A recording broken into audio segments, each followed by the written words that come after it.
bought my first one in 2006. This 964 RS America right here. This car was traded in at the dealership I was working at the time in Flemington, Porsche, New Jersey. And somehow I convinced the used car manager to wholesale to me. So I bought it for $30,000. Yeah, and I ripped it around, raised hell in it all summer, and I eventually sold it for $39,000. Winner chicken dinner. So I thought, but if I had held on to that car, today it'd be worth north of $120,000. So whoops. I'm probably not the only one here with that story. I'm sure many of you have either had a car you should have never sold or one that you should have bought back in the day. I hear those stories all the time because it's considerably worth more now. But today I'm just going to discuss, the attributes that I see through all my research of high performing Porsches in the market. So with that, if you look at the current state of the Porsche market, it's a lot like this chart. It's all over the place, up, down, flat, everything in between. But, what dictates, the line here going up versus the line there going down, what's happening. So this chart actually depicts one model line. This is the 964 chart. That solid flat line right there, that shows 964 Carrera 2 coupes with manual transmissions. And then the dashed line going down, that's 964 Carrera 2 cabs with Tetronic transmissions. In general, the demand for coupes has always been greater than demand for cabriolets, and the demand for manuals has always been greater than demand for Tetronics. But, prior to 2022, everything was going up. The rising tide lifted all boats. But now, the market has been changing over the last few years. But traditional demand has at least been holding. And while those that traditionally have less demand are pulling back, we're seeing, others still continue to go. But even though that solid line is a coupe, the dotted line down there is a cab, this line right here, this is also a cabriolet. So what's going on? The difference is that dotted line going up is for a 964 American Roadster. It's a car that they only made roughly 250 of versus 11,000 some 964 Carrera 2 cabriolets. So in today's market, we see that special limited production cars have continued to do well. There's still an appetite for these among those who aren't necessarily feeling some of the economic forces at play. Now, this chart could be applied to many different cars. It could be applied to 993s. 993 C2 coupes with a 6-speed have stayed, fairly steady, whereas the Tiptronic 993 cabriolets have softened. They didn't dive like 964s, but averages have slowly decreased, over this time period. 993 Targos, on the other hand, those are taking off. They're not as limited as 964 American Roadsters, but Porsche made a ton of 993s, and they only made roughly 1,200 Targas then that came to the US. And all of a sudden, those greenhouse Targas, people are starting to get into them. So we're seeing those rise pretty well in the market. This chart right here, this depicts manual 928 sales. And as you can see, the overall market is kind of softening. We got one hell of an outliner up there. Against the softening market, we had one example. It sold for just over 142,000 miles. Now you might be thinking, oh, it had just 10 miles on the odometer. Well, it had 82,000. What set this one apart was the color combination. This one was finished in an absolutely gorgeous color combination of Lindgren metallic over brown leather interior with Pasha velour inserts. And this thing just screams 1980s. The only thing I'd want to see on it is like a set of phone dials. But special colors are pushing prices up. Colors that are in vogue are doing the same across the models. For instance, like a 992 GT3 Touring in paint to sample blue or green is going to bring more money than a 992 GT3 Touring in paint to sample silver. The market just values those colors more. Back in the day when I was selling Porsches, we used to refer to green as no sale green because we couldn't get rid of them. Now it's like green, make green great again is the rallying cry. I love to see it. So this car was just absolutely gorgeous and brought all the money and then some. So we were testing this slide earlier, making sure it was visible. And this is 3.3930 sales over the last 6 months or so. Now, as you can see, by the many green X's, there's quite a few of them. It's definitely not limited. In fact, the overall market for 930s has softened a tiny bit over the last 12 months. Yet we still have a handful of examples that are selling for $100,000 plus over average prices. But it has nothing to do with color. In fact, the top sale that you see up there is this car. It was just a white over black 930 turbo, and that 315 price had everything to do with miles and condition. You know, even in a softening market, the super low mileage cream puffs are still going to do really, really well. And that might seem obvious, but you know, it's not always the case. In fact, we're seeing at the moment quite a market shift happening. I don't know if you can tell what the shift is, you know, so this is $1 million plus cars over the last year or so. The green X's are obviously sales and the red X's are no sales. It's kind of a bit difficult to see what's happening here, but if I change the X-axis here from sale date to model year, it becomes a bit more obvious. Electric car market as a whole, and it's not just Porsches right now, talking as a whole, has seen a huge shift over the last few years. It's a generational shift. Cars from the 50s and 60s, especially at the high end, this $1 million plus, they're really struggling, whereas the cars from the 80s, 90s onward, they're absolutely taking off right now. People who had these supercars on their bedroom walls as a kid are now coming into their pretty good earning years, and they've got extra money to spend. They're spending on cars like Porsche's 959, 993 GT, Carrera GT. The 550 Spiders, the 904s, all 906s, you know, would have been considered iconic Porsches. You know, they're just not doing well. Even the most iconic one of all time struggled to sell. If you call $25 million a struggle, it did sell after the fact, but we don't have the actual price paid for this car. I would love to know what this thing finally sold for off the block. This chart right here, this is an interesting one. So this depicts 991 GTS coupes. As you can see, one line is taking an absolute nosedive and one line is shooting up. Now you might think, okay, the difference is manual transmission versus PDK. And that would be a good guess, but not quite. Both of these lines are for manual cars. The difference is the solid line depicts 991.1 GTSs, which was the last normally aspirated non-GT 911, and the dashed line is for 992.2 GTSs, which switched to turbocharged. So I like to call the 991.1 GTS an end of the era car. You know, they don't make them like they used to. It's the end of the era cars like that. They're doing really well. As a ship has sailed, they're not making any more of these. So supply and demand dynamics are having an effect on this in the market. So that's kind of where I look at when I'm thinking of, okay, what's going to do well here in the future? Limited production, special color combinations, low mileage cream puffs, that generational shift, and end of the era cars. Now, each of these things will bring a good value for a car, but what happens when you start combining them? So let's just say we want to combine end of the era with limited production. Well, you would get something like this, a 2009 997.1 turbo 6-speed. This is an end of the era car due to it being the last Metzger engined 911 turbo. And the production's limited because in 2009, it was a 1 year only that it had the last Metzger engine, but it had the updated interior of what was coming for the 997.2.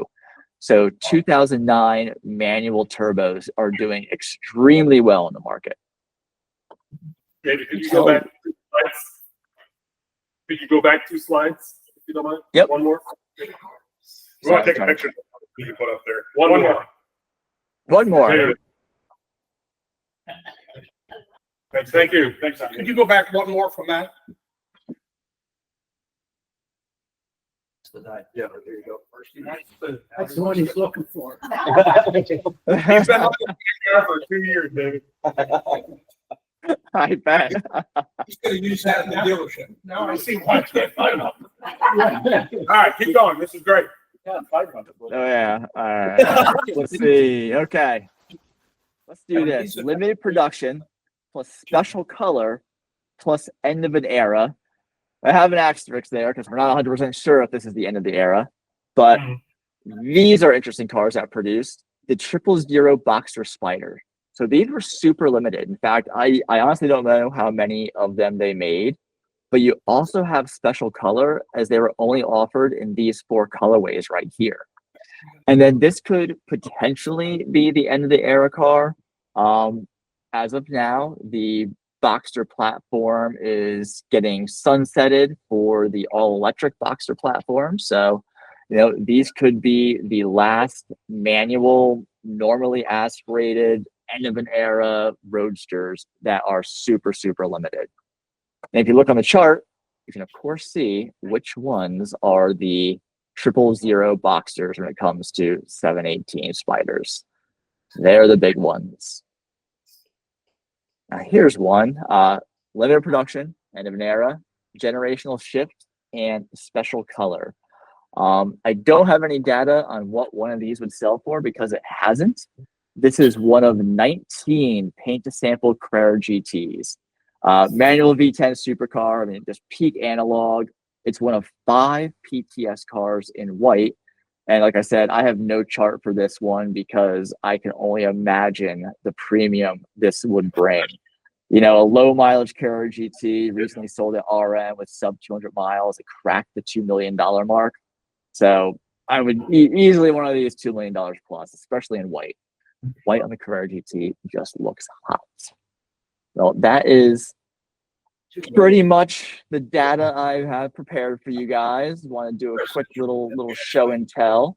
I can go back to any slides if anybody wants more pictures, or I could just send this out to Eric and you can have it. So you can forward it. I'll send it out. You can forward it on to the club members there. Could you show them what your daily market letter looks like? Yeah, absolutely. Let me bear with me here for a second. Let me stop this. So I pull up a market letter. Let me check my own email. Did I open it yet this morning? All right, so this is what I write every day. Stuttgart market letter. I've been doing this for over 2 years, every morning, Monday through Saturday, into your inbox. I give like a snapshot of the day sales. So it is the sell-through rate for the day and then how it's compared over the last 7 days, total market volume for the day, and then the number of units sold. You know, top sales, I'll always spotlight a car. So a little bit more of an in-depth article about a particular vehicle that sold, as well as kind of like the market dynamics at play. Why did it sell? Why did it not sell for a certain amount of money? Then I'll do a couple, 3 little short blurbs on a couple cars that sold the previous day. But I'm always looking at new listings. Today being Saturday, I put my 3 favorite listings that are going to be at the Broad Arrow Auctions Air Water Sale next week in California. I'll be there if anybody else is going to be there. You know, please say hello if you see me. But yeah, I'm really interested in seeing what this sanction loss goes for. I've never seen one of these in person, and really looking forward to that. There's also the second roof CTR in a matter of months, a true W09 real roof VIN car. It's going to be sold. The one that sold at Amelia last month, I was down there for that, and that hammered at $5.5 million. Wow. This one is a little bit different. The one that's got Broad Arrow, a little bit more mileage, but it is the only CTR finished with a lightweight interior. Whether that helps or hurts it will remain to be seen. The estimate's $4.5 to $5.5 million on that one. And then Hey, Dave, we got a question here. Here, come on. Yeah. Where do you get your sales data? So I scrape it every day from every auction site. Whether it's the three major online players, Bring a Trailer, P-Car Market, or Cars and Bids. I also look at all the smaller auction sites, so Hagerty Marketplace, Sotheby's Motorsports, Hemmings, ACC auctions, and then all the major in-person auctions as well. I don't do the European auctions, and I don't do the European auction sites. I'm really focused on North America. But if, for instance, somebody in France is selling a car and Bring a Trailer, I do put that in my data just to see how those cars are performing. So I've got 2.5 years of all of this auction data, and I actually have an analytics platform that I built that I use for doing analysis. So I'm actually going to release this to the public here, in the next few months, where it shows me, what's sold, what hasn't sold. I can sort, Canada cars versus US cars, options that make a difference, transmission, colors, and then I run machine learning models to kind of give me an idea of what a car's value would be within the time frames that I'm looking at. This is a very cool thing that he's been working on for about a year. I was fortunate enough to be on kind of the beta group with him. Eric's one of my beta group that I have to kind of give me feedback as I progress. And yeah, so I'd be ready here in about a month or two. I'm busy importing all of my past data into the platform at the moment. If somebody wants to get in the queue for being one of your early customers for that, how do they do that? Subscribe to the newsletter. Yeah, it's free. The newsletter. Like I said, I was emailing my dad back and forth with a bunch of friends, and I decided, more people might want to read this. So I put it out there, and it took off, which was nice. Would you be willing to comment on the older 911s, the long hood cars, like nothing real specific, just your general opinion of maybe values? Yeah, so values on some of the long hood cars, they mimic a lot of what we see even in some of those charts that I showed you, where they're relatively flat right now. The ones that are breakouts are typically the just fresh out of restoration vehicles, some of the special colors as well. So they're kind of shrugging along at the moment. Cars coming in from Europe, even though like the tariff situation hasn't affected prices yet. If it does, that'll be in a few months. But what it has affected are European sellers trying to sell into the European market, even though the tariffs aren't necessarily on 25-year-older cars. They're still just not getting the bids because there's been a lot of discussion at the ports that when the cars come in, even the people at the ports don't know what to do with them at the moment. So I find that interesting. A lot of Canadian sellers at the moment are doing some crazy things and trying to get cars in, making some offers there. But as far as long hoods go, they're chugging along. It's been pretty steady over the last few months for those. 356s over the last 12 months, we saw them start to soften, but as spring hit, they picked up. They had a really good end of February, beginning of March, especially at the, as I call them, the Florida auctions now, because it's not just Amelia Island. You have a Moda in Miami, and then the Amelia Island sales. The 356s did fairly well. They had a good sell-through rate. We saw some strong 356 sales. Nothing broke the $1 million mark 356 wise, but it was close. It was another big surprise from the Amelia Island auctions. Now I had my chart of all of the 50s and 60s $1 million plus cars not selling. We finally had a sale. We had a 904 Carrera GTS sell extremely well. It even sold above high estimate. That came out of nowhere. And currently on the market, we have a 906 Carrera 6 that will be at the Broad Arrow auction. So I'm really interested to see what that car does.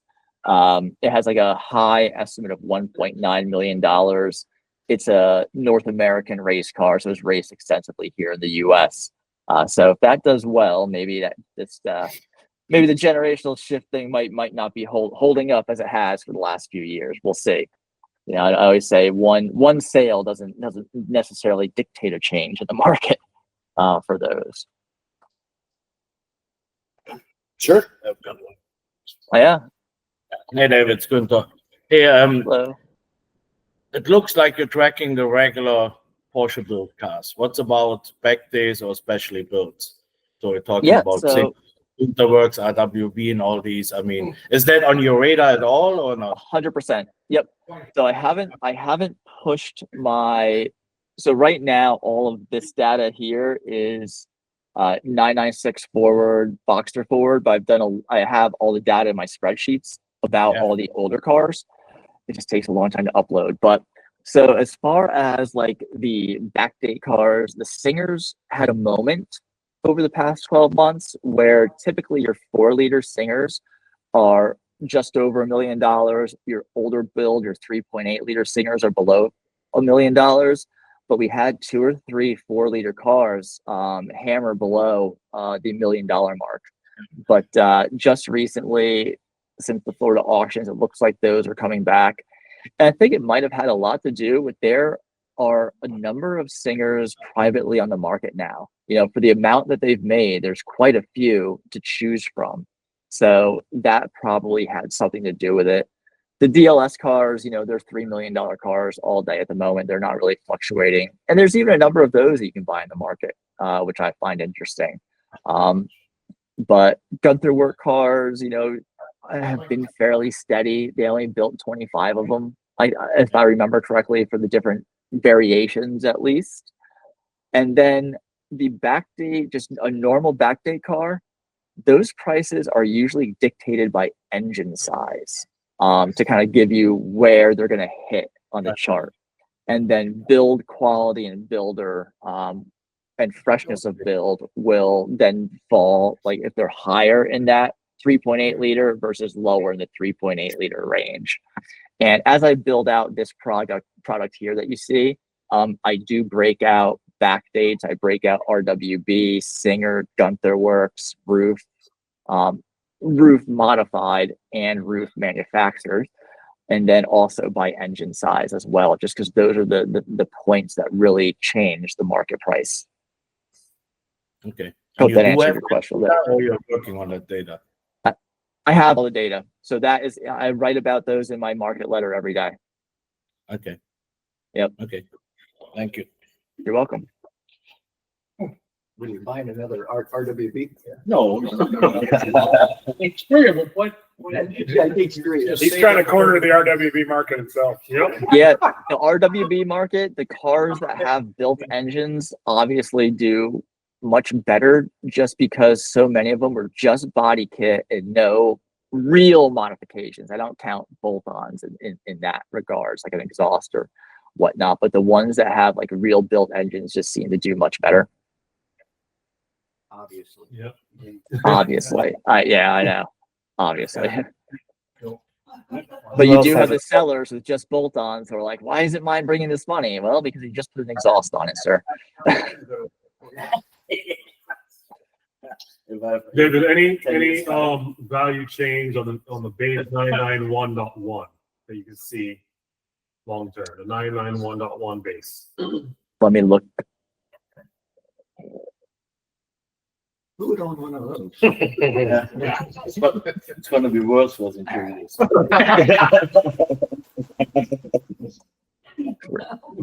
Yeah, do research now. 991.1 Carrera Coupe. There we go. So fairly flat, 12 months. Yep.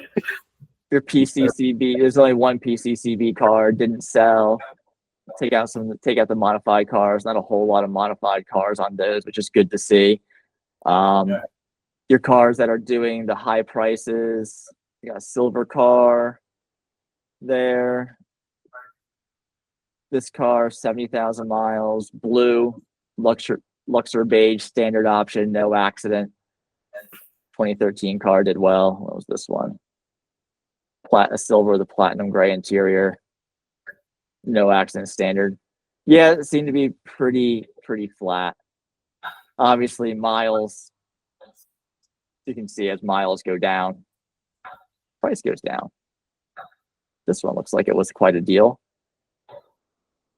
Silver, platinum gray, automatic with 5,000 miles.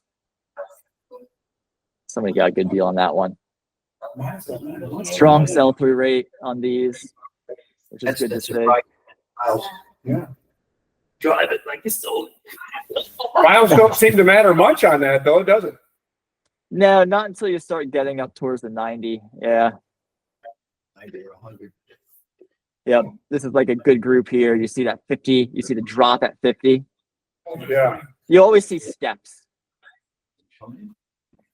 So you see like it starts here, then it doesn't like, there's not always just like an even line. It's like here, then here, then here. Mm-hmm. So you saw this one, didn't step down too much, this higher mileage one, because it had the manual transmission, whereas most of these are automatics. Yeah, good amount of automatics. They sell, so your automatic cars have an 80% sell-through rate. Not a great sell-through rate, not a ton of manuals for that. You can't find mine. So he's got is yours in there? Yeah. Is there another question brewing back here? I've got a question. How would I go about determining depreciated value due to an accident? So I just had some body work done. It's a 996 40th anniversary. So now accident on the Carfax. How do I go about determining depreciated value? So I don't have any question. I don't have any cars with, oh wait, yeah, we do. Okay, so we've got one. How would it affect? Let's see what the miles are. Let's see how that accident affected it. Where's my accident car? Right there. Honestly, this one sold pretty strong for having an accident on it. Yeah, there you go. That's surprising. If you're trying to get out of it like a diminished value case from insurance, I've always gone with having a lawyer do it. Just because like I tried to do it by myself and fighting the insurance company, and it was like pounding my head against the wall. I didn't pay that much to have a lawyer look into it and write a sternly worded letter, and he got some money. But yeah, a tough one just because the amount of data I have on that isn't very big. But getting any diminished value, I always just recommend. There's always somebody in a town that specializes in that and gets whatever you can. David, can you pull up the GT3 market? Yeah, which one? 991.2, let's say. Is that what's There's the halo around your head. You're glowing. Oh, yeah, right. Oh yeah. Jesus has entered the room. Touring or wing? Wait. Miles. Oh, they're staying. Get rid of my Canada cars. Yeah, so your cars that are peaking, paint to sample, buckets of PCCB. This car at the peak, buckets and PCCB. So those two options usually drive things pretty well. See what my Manthe Racing. This one just had Manthe Racing parts on it. It didn't have the full Manthe Racing kit. No doubt that. Yeah. That helped out. But yeah, The gigantic wing. yes, the picnic table attached to the back. Yeah. That's all right. What's that? Prices look pretty flat. Yeah, they do. You just Yeah. sold your of this and you were happy with the number you got, right? Yeah, mine's not part of his data. Yeah. He sold all the books. He didn't do it through an auction. David, do you have any way of, probably not because they don't report the actual sales price, but like you go on the listing sites like Auto Trader, Car Gurus and all those and see what they list at. Have you ever tried to comb that data just to figure out where the market is from that? Because the volume is so much higher than the auction. Yeah, there's software that does that. So my background is a dealer background, and now I work as a consultant for OEM manufacturer that starts with a P and ends in Porsche. But there's software that does do that. Okay. That dealers use. But yeah, I just focus primarily on auctions because you know what they sold for or didn't sell for. Yeah. Versus asking prices. You know, 'cause you get some dealers that ask astronomical prices for certain cars. You know, 'cause you can always go down. You can always go down. You can never go up. That's right. Yes. Exactly. How about your opinion on do you have an opinion on the market? You know, like every time we get together, we're all talking about the future of Porsche with hybrid technology versus, you know, like the GT cars right now, no hybrids. I could easily see Porsche putting more hybrids in non-GTs, but then it could be just the opposite. Do you have an opinion? Yeah. How you think things are going to go? You know, that will always hit with that end of an era asterisk that I have. So you had like that specific use case of when the 911 went from normally aspirated to turbos and how that affects the market. Because then you have people who still really, really want that. And there's demand there and the supply is pretty much gone. The supply really is what it is. You know, what we have coming now is a transition to obviously hybrid, but we only have one model of the new 911s that's gone the hybrid route. So that would be the GTSs.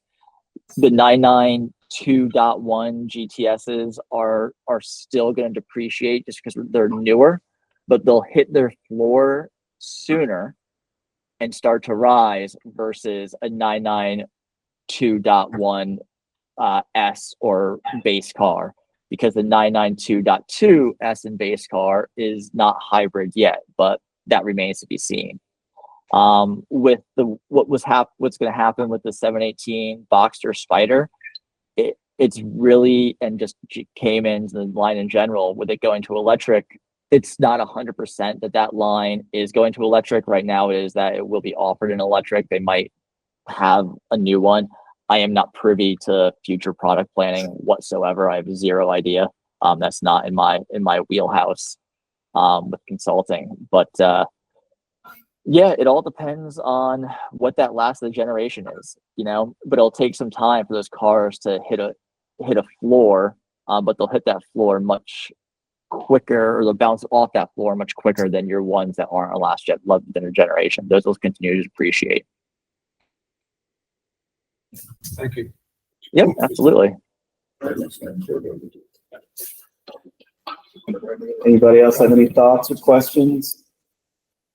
Even if it's, you know, hyper specific to you, that's fine. Yep. And if you subscribe to the newsletter, I try to reply to every email. With questions, I batch those once a week, so you don't get a reply from me right away. Unfortunately, this isn't my full-time job. I have a full-time consulting gig that takes up 60, 70 hours a week. So I will get back to you if you reply to the email. You have any data on 997.2 GTSs? Yeah. Okay. There's not many dots on the screen. All right. GTS Coupe. Coupe with a 6-speed. All right. Sort by miles. Take out these. There you go. So let's see what this, obviously this peak here was based off of 8,000 miles. That's crazy. Standard options in black. This guy was a modified car. Looks like, so with modified cars like this, it really depends on the modifications. If it's, you know, name modifications like tech art, roof, they will do pretty well versus some other modifications. Surprisingly, this one with carbon buckets didn't do so well. That's a rare option. Very rare option, but it looks like it had some parts that weren't really wanted in the market, for lack of a better word. But yeah, they seem to be hovering around that 50,000 mile mark.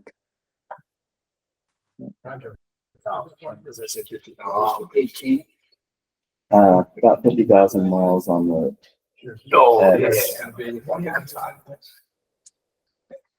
X51 cars is another rare option. There obviously aren't any in here, just haven't had any sell, but when we do see those sell. All the GTSs came with the sports. Oh, they classic. came with it. Yeah. But I'm thinking of like I was literally just looking at a Carrera S. I guess I just sold my 996 and shopping. So I've got things in my mind. A 40th anniversary is leading the pack right now for me. 997.2s with the coupe GTS with a 6-speed. There's only 276 of them brought into the US in 11 and 12. Yep. And then That's a good car. The GTS overall in 2011, 2012 was 1,500 cars. You know, 4-wheel drive coupe, 4-wheel drive cab, 2-wheel drive coupe, 2-wheel drive cab. A third of the cars were 6-speed. Wow, that's not a lot. Yeah, it's just they're doing. That's a big car overseas in England. Yeah. Maybe you could track England. Aero kit car. Where's my aero kit car? But that fits your end of the era type category. Too. Yeah. I think 997s are gonna, if most pick up, at the very least, like your average ones are gonna remain flat. It's just a great car. Still small. I always loved them. I was selling them back in the day. I started selling Porsches in 04.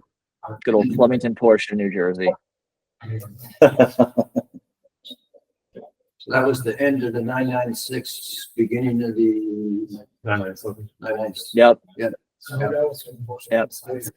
People always think I'm crazy, but back then we had GT3, brand new GT3s on the showroom floor that we had to give discounts on to get them sold. 996s. Give me a time machine. 997s. Yep. 996. Whoa. Yeah. Made out on yours. Yep. Back in the day. Now I always go, oh, can you get me an allocation? It's like I can't even get myself an allocation. And I know people. Anybody else have anything for David? I have a question. Do any of the Ingram cars get on your radar screen? If they sell them at auction, they often do. Yeah, absolutely. You have a handle on how many of the cars that are selling off? Not off the top of my head in my data that I have here, but I do have them baked in. They usually do pretty well because they always do them with another gentleman. They call it the Group P collection.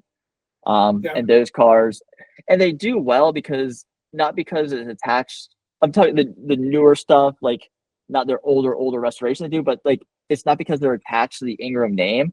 It's because they bring either end of the era cars, special colors, cream puffs to the market. They really search out excellent examples. Now, when you're talking like Ingram Road Scholars restored cars, I'm sure that adds value because they just do an unbelievable restoration.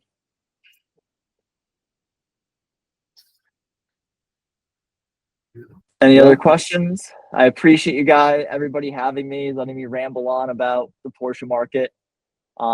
I'll get this deck over to Eric, and you can email it if anybody wants it, just so you have it. Yeah. But yeah, thank you for having me, everybody. I appreciate it. Hopefully, I wish I could be there in person, maybe another time. I'll get down there. All right. Have All a right. good Easter Take weekend. care. Hey, you as well. Yes, everybody enjoy the Easter weekend. Thank you. Bye.